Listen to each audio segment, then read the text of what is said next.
Bienvenidos a Ciencia 360, el programa que te da la oportunidad de tú analizar preguntas de carácter científico a través de la Biblia y la ciencia.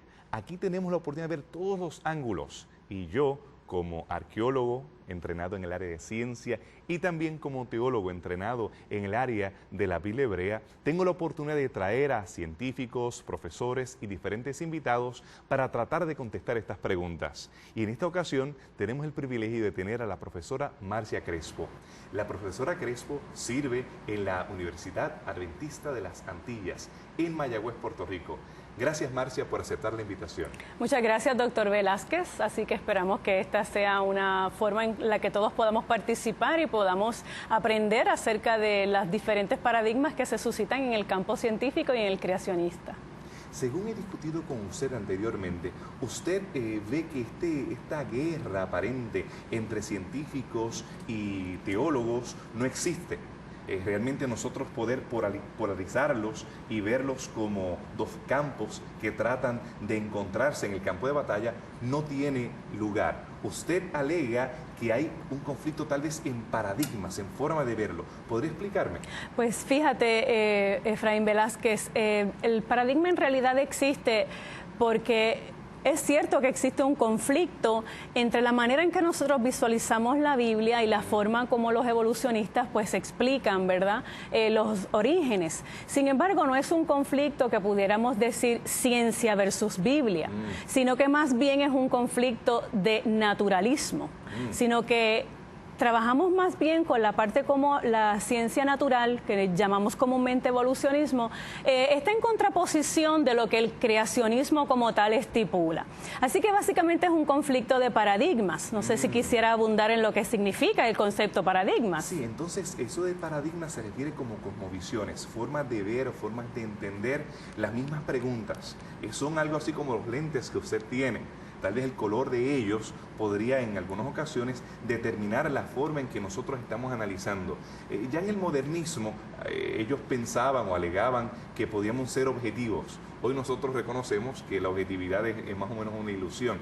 Son las presuposiciones que traemos a la pregunta, las cuales a veces guían cuál es nuestro resultado.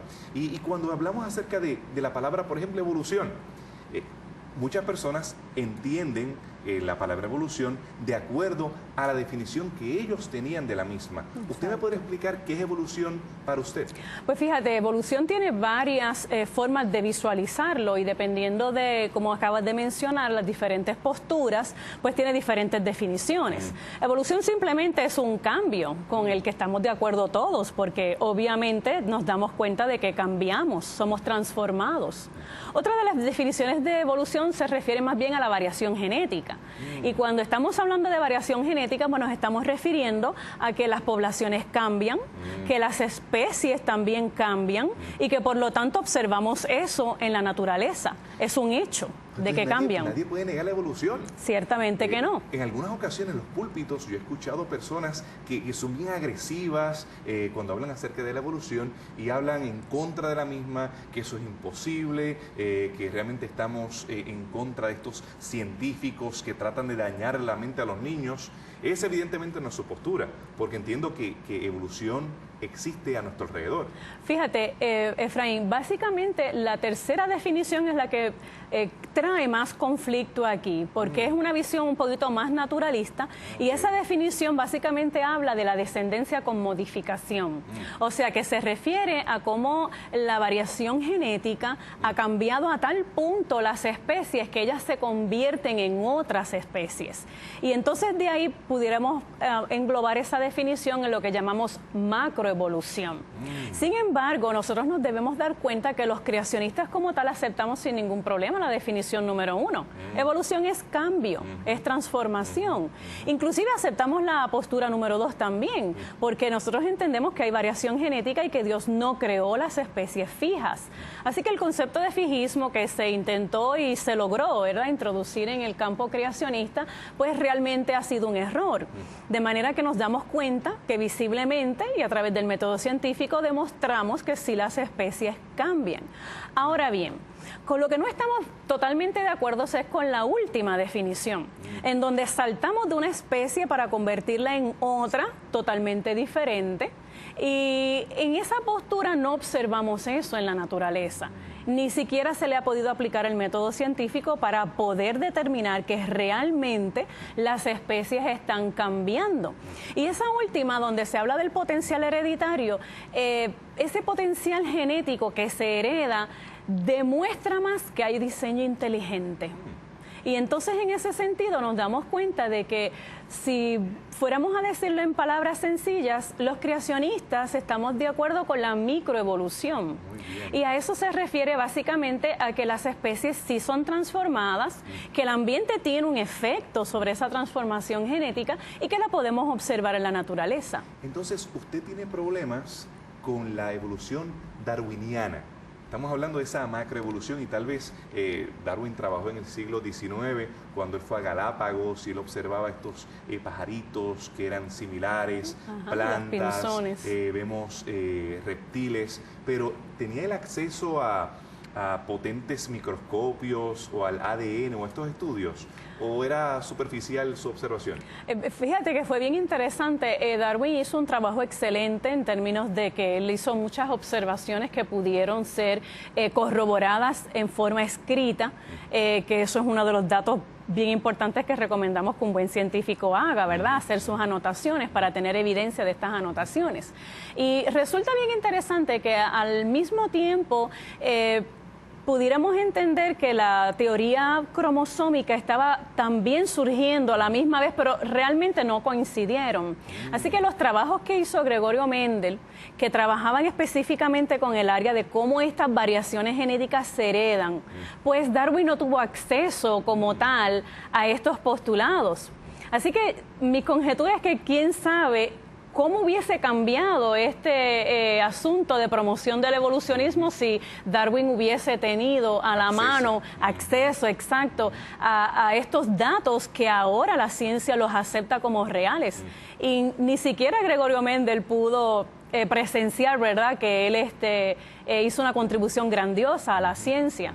Así que dentro de este marco, pues entendemos que sí existe este aparente conflicto. Y entonces nosotros debemos observar todas estas variedades de plantas y animales y reconocer que unas son más pequeñas, unas son más grandes, tenemos algo de diversidad en ellas, pero según usted nunca se ha podido observar algún cambio de una especie a la otra, de un cambio radical de un conejo a un gato o alguna especie que realmente cambie de familia. ¿Eso no se ha observado? Pues fíjate, no se ha observado, pero los evolucionistas sí estipulan que dentro del registro fósil aparecen estas trascendencias. El registro fósil es un tema completamente aparte, pero pudiéramos introducir aquí un poco acerca del registro fósil y darnos cuenta de que existe dentro del registro fósil unas inconsecuencias que no dan a un pie fuerte, ¿verdad?, para nosotros poder entender y poder comprobar más allá de toda duda razonable que esto es correcto. Así que tenemos todavía una inestabilidad en el registro fósil que pudiera demostrarlo. Sin embargo, teóricamente sí pudiéramos demostrarlo. Nosotros sabemos que tenemos el proyecto de genoma humano y que ese proyecto básicamente lo que quiere es determinar cuál es la secuencia de todos nuestros genes, asimismo con toda la secuencia de los organismos. Así que si pudiésemos demostrar científicamente que el organismo cambia y se convierte en otro totalmente diferente, tendríamos que primero hacer un análisis genético de todo su genoma y establecer entonces con el nuevo organismo al que le estamos atribuyendo que ascendió o descendió de él, todas las características que tiene, entonces anotar los cambios que han ocurrido en los genes. Eso obviamente es un trabajo colosal que nosotros no podemos hacerlo básicamente porque no se ha hecho ese proyecto a nivel global de todos los organismos. Así que realmente nosotros sí aceptamos la microevolución, pero no estamos de acuerdo con la macroevolución y entendemos que Dios creó las especies con un potencial hereditario increíble, que demuestra toda la gama de variedad que tenemos nada más en el ser humano, por dar un ejemplo, de todas nuestras razas, las características que se manifiestan, ¿verdad?, en todas nuestras razas, y asimismo con los diferentes organismos. Así que el potencial hereditario está ahí y es inmenso. Dando a entender que llevamos unos 6.000 años aproximadamente de pecado, que eso se debió haber degenerado bastante. Así que yo no me imagino cómo debió hacer ese potencial al principio, ¿verdad?, con toda la magnitud que eso implica. Pero interesantemente nosotros podemos darnos cuenta de que el conflicto básicamente es algo bien pequeño. De definiciones. De paradigmas. Entonces usted presenta por un lado la evolución y por otro lado presenta el intervencionismo, el creacionismo como una solución, como una alternativa. Así que ese aparente conflicto que algunos perciben no está ahí, pero algunas personas han tratado entonces de reconciliar ambos, la ciencia con la teología, tratando de tal vez hacer una mezcla de ambos. ¿Me podría explicar de qué se trata? Sí, básicamente esto es un reconciliacionismo, que es un concepto en donde se acomoda muy fácilmente, ¿verdad?, la percepción cristocéntrica y del creacionismo como tal a la percepción evolucionista. Es más bien acomodaticio. Se reconcilia o se concuerda, es un concordismo de ambas facetas. Sin embargo, esto trae una serie de consecuencias espirituales que vamos a discutir más adelante, en donde nos vamos a dar cuenta de que es muy difícil aceptar esto y aceptar la Biblia en un 100% como nosotros lo creemos. No estamos contestando ninguna de las dos preguntas. Exactamente, nos estamos acomodando a ambos visiones. ¿Y cómo entonces nosotros poder contestar preguntas que tal vez son de carácter naturalista, con presuposiciones teológicas que son teístas o que son bíblicas? Aparentemente hay algo de conflicto. Aún así, tenemos varios cristianos que han optado por esta solución. Entiendo que en la comunidad científica tenemos varios de ellos. Cierto, y esta evolución teísta ha minado bastante la parte teológica del creacionismo, y por eso quisiéramos apuntalar varias secciones que deberíamos considerarlas y deberíamos ver el macro de las implicaciones teológicas que tiene aceptar la evolución teísta. Entonces, ¿esta evolución teísta sería algo así como Dios dirigiendo la evolución? ¿De eso se trata? De eso se trata. Así que básicamente se le llama esto creación progresiva. Creación progresiva. Exacto, podemos encontrarlo así en algunos textos. Y podemos hablar también de lo que se llama concordismo.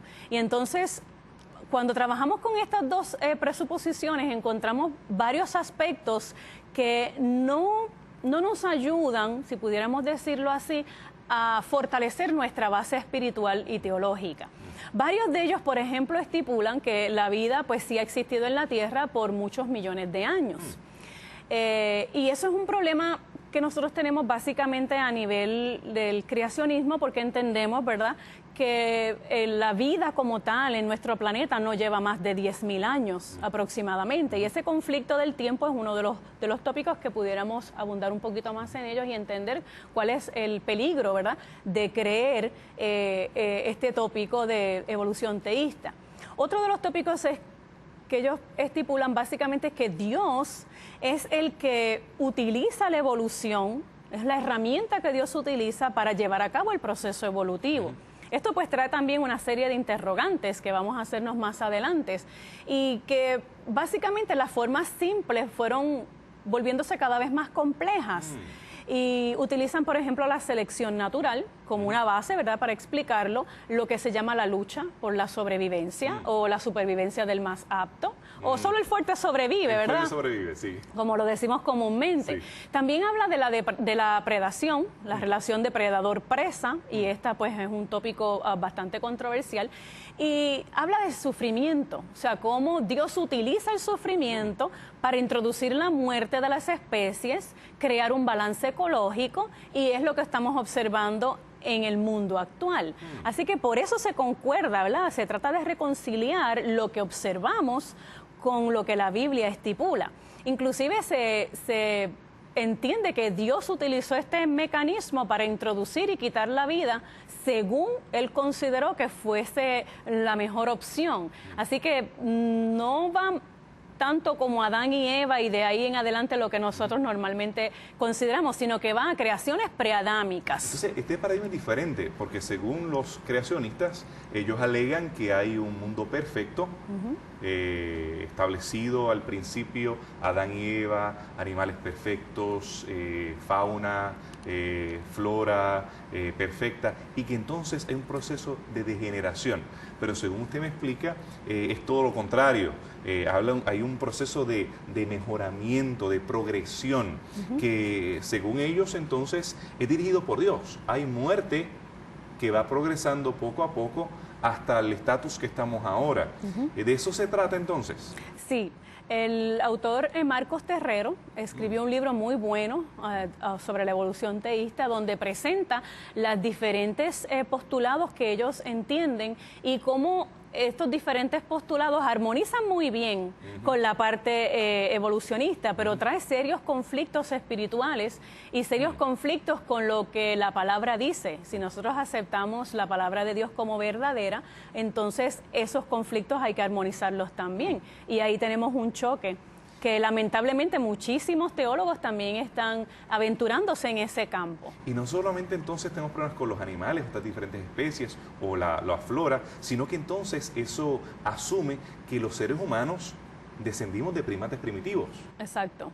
Así que, y lo tratan de ejemplificar en el registro fósil, ¿verdad? Utilizando diferentes formas prehumanas que fueron poco a poco convirtiéndose en homínidos, ¿verdad? Y eventualmente en el Homo sapiens moderno que conocemos. Entonces eso nos deja con varias preguntas, más que soluciones, varias preguntas. Sí. ¿Será que creó Dios la vida de modo milagroso? ¿Será que hubo una forma original, inicial? ¿Será que hubo una pareja? Todas son preguntas que tal vez nos haríamos. ¿Qué otras preguntas también nos deja este tipo de filosofía teísta? Pues varias preguntas. Por ejemplo, Dios tendría que usar la evolución para llevar a cabo su proceso de creación. ¿Hay algún conflicto entre que Dios utilice la evolución para llevar a cabo su propósito de creación y la naturaleza divina de Dios de ser omnipotente? Son preguntas que nos chocan. Y yo me pregunto en cuanto a mi propia experiencia acerca del sufrimiento, acerca de la muerte. ¿Será que Dios entonces intencionalmente tiene un método en el cual utiliza la muerte para progresar, para llevarnos a otras formas? Yo entiendo que cualquier creyente que se está enfrentando a una situación difícil de enfermedad o de decadencia, pues entonces puede interpretar esto como un problema para su interpretación acerca de quién es Dios. Yo creo que usted tiene que desempacar un poco más sobre esto y hablarnos acerca de estas implicaciones. Tal vez más adelante nos podría hablar acerca del tiempo de la creación, acerca de comparar la evolución teísta y cómo ellos están explicando el origen de las especies y cómo la Biblia, según me imagino que usted utilizará el libro de Génesis y algunos de los registros del Antiguo Testamento, para entonces explicar o contestar la pregunta acerca del tiempo de la creación, contrastando la evolución teísta con lo que se presenta en la Biblia, que usted ha mencionado 6.000 años, de 6 a 10.000 años aproximadamente, es lo que la Biblia presenta. Claro está, dependiendo si nosotros leemos, me imagino, la Septuaginta con su versión tal vez de cronología más amplia o la Biblia hebrea con una cronología más corta, pero estamos hablando de formas bastante recientes. Yo creo que tal vez después de la pausa nosotros pudiésemos hablar un poco más acerca del tiempo de la creación, contrastando la evolución teísta con la creación bíblica. Muy bien. Nuestros amigos televidentes se han expuesto a estas preguntas que tienen que ver con la creación, las diferentes definiciones. Yo quisiera que tú trataras de clarificar cómo explica el proceso de origen de la vida en la evolución teísta y cómo lo explican los creacionistas. Pues fíjate, esa es una pregunta bien abarcante y hay varios postulados que los evolucionistas teístas tienen en consideración. Dentro de estos postulados, como mencionamos anteriormente, es que la vida ha existido durante miles de millones de años. Y básicamente ellos evidencian esto con la geología, ¿verdad? Con el estudio de la Tierra, de las capas terrestres, con la columna geológica, que son, exacto, el registro fósil es una serie de capas en donde se observan fósiles en las diferentes eras geológicas. Básicamente ellos hablan acerca del orden en que estos fósiles aparecen en estas diferentes capas sedimentarias y utilizan también la datación radiométrica, que es un mecanismo muy útil, ¿verdad?, donde se puede fechar o datar el tiempo aproximado donde ese organismo estuvo presente en la Tierra. En contraposición, pues la Biblia habla de que la vida no tiene más de 10.000 años, como mencionamos anteriormente, y está estipulado en Génesis 1, 1 al 2. Aunque ese versículo pues tiene varias vertientes en donde pudiéramos nosotros sin ningún problema doctrinal, ¿verdad?, entender que la tierra como tal, la materia inerte, pues sí fue creada antes de la semana específica de la creación de la vida o de la acomodación de todos los elementos que ya existían para que la vida surgiese. Sí, porque entiendo que hay dos grupos aún dentro de los creacionistas. Tenemos algunos que leen a Génesis 1.1 como el comienzo del universo como tal, cuando Dios crea estos diferentes planetas, estrellas, las galaxias, y que entonces hay un espacio, un abismo entre Génesis 1.1 y Génesis 1.2. Aunque ellos reconocen que geológicamente tenemos piedras viejas, tenemos datación de material inorgánico que es muy antiguo, de millones de años. Pero entiendo que eso no entra en conflicto. Ellos no son creacionistas teístas. No. Ellos son creacionistas de 7 días de 24 horas consecutivas. Exacto. La única diferencia es que ellos creen que hay un espacio entre ambos, pero entre Génesis 1.1 y Génesis 1.2. Pero los podríamos clasificar dentro del mismo campo. Sí. Son personas que tienen en alta estima la Biblia y ninguno de ellos tiene ningún problema doctrinal con que Dios los creó perfecto. Eso es correcto, y entonces, como no es doctrinal, pues no tiene ninguna implicación, ¿verdad?, dentro de nuestra situación eclesiástica. Sin embargo, en Job 38, 4 al 7, si leyéramos ese texto, ahí parece indicar, ¿verdad?, como que la Tierra como planeta, pues sí existía mucho antes de la creación de la vida. Pudiéramos volver a repasar un poquito eso, Job 38, 4 al 7. Y eso es en contraposición de lo que la evolución teísta, pues, está estipulando, ¿verdad?, en ese sentido. Y aún Job, cuando presenta la creación de las estrellas, la galaxia y demás, no necesariamente está asumiendo la creación de vida aquí en la Tierra, sino que, según entiendo el texto, pues entonces presenta a un Dios creador, presentando diferentes astros, diferentes mundos, y más adelante entonces yendo a los mismos para crear. Así es la forma que lo lee la mayoría de los creacionistas. Así es. Sin embargo, los creacionistas que son evolucionistas, teístas, pues creen un poquito diferente, porque recuerda que ellos armonizan, ¿verdad?, la evidencia científica y lo que los evolucionistas creen como tal en términos naturalistas. Así que otro de los postulados que ellos utilizan, como dijimos anteriormente, era el registro fósil. Por lo tanto, se entiende que ese registro fósil se formó, ¿verdad?, a partir de millones de años, y donde hubo una evolución que tiene que ver con evolución biológica, o sea que los seres vivos cambiaron, se fueron transformando y fueron quedando impregnados en las diferentes rocas y otros métodos de fosilización que conocemos, y también a través de la evolución geológica como tal. Sin embargo, una parte de este gran registro fósil entendemos como creacionistas que se formó durante el gran diluvio, lo que consideramos, ¿verdad?, el diluvio universal, o lo que llamamos comúnmente el diluvio de Noé. Y entonces, como creacionistas, entendemos que esa gran parte de la fosilización ocurrió en ese tiempo, en ese mecanismo. El tema de Génesis 1, por lo que usted escribe, está bien atado al resto de Génesis hasta el capítulo 11, me imagino. Estamos hablando de esta prehistoria, según la Biblia, en la cual estamos atando el tema de la creación juntamente con este cataclismo, esta catástrofe que la Biblia la registra como un diluvio. Los temas son casi inseparables, entiendo, entonces, para tanto los evolucionistas teístas como para los creacionistas. Claro, porque los creacionistas entendemos que el diluvio universal pues surgió, ¿verdad?, en el momento en que Noé y su familia, como lo describe la Biblia, estuvieron salvando el planeta, ¿verdad?, lo cual no ocurrió porque solamente fueron 8 personas que se salvaron. Sin embargo, en la parte evolucionista, se ha evidenciado diferentes catástrofes, que obviamente no utilizan el concepto diluvio, ¿verdad? Pero simplemente catastrofismo se refiere a un evento magnífico, sobrenatural, y que marcó en un momento dado, ¿verdad?, la pérdida de miles y miles de especies que quedan entonces guardadas como fósiles y como evidencia de que sí ocurrió una catástrofe. Y entiendo que usted ha estado en este tipo de conversación con evolucionistas teístas en reuniones en las cuales se han podido entonces presentar ponencias, papeles, diferentes estudios. Tenemos entonces creacionistas que son como su área biólogos, tenemos geneticistas, tenemos geólogos, tenemos astrónomos y demás que ellos tienen su voz, ellos dialogan y juntamente en el mismo espacio con personas que son evolucionistas puros y también estos evolucionistas teístas, que algunos de ellos inclusive son parte de iglesias, de diferentes instituciones académicas. Ustedes en este tipo de dinámica, ¿tienen un diálogo o cada uno, como el caso de a veces en la calle o las iglesias, en algunos otros contextos que no se hablan?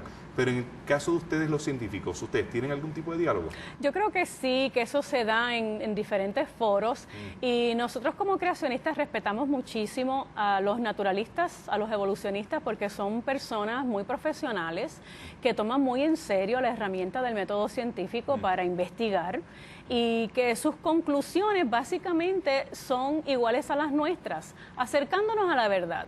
Lo que queremos hacer es eso. Ciencia pura para un creacionista científico es utilizar el método científico para aprender, para llegar a un conocimiento. Y ambos utilizamos las técnicas, ¿verdad?, de la misma manera.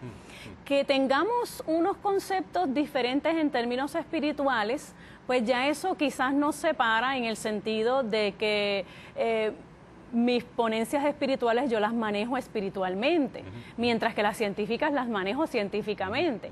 Y esto es una de las cosas que nosotros quisiéramos ¿verdad?, dar a conocer, que no tenemos que estar en un conflicto de guerra abierta, porque eso no es necesario.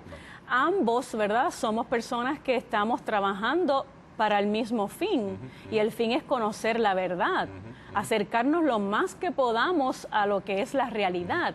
Y el método que utilizamos es el método científico. Usted va a tener que volver, porque nosotros tenemos que definir, ver las implicaciones, las consecuencias de la evolución teísta, y yo quiero que usted venga próximamente para nosotros poder dialogar más acerca de este tema. Muchas gracias.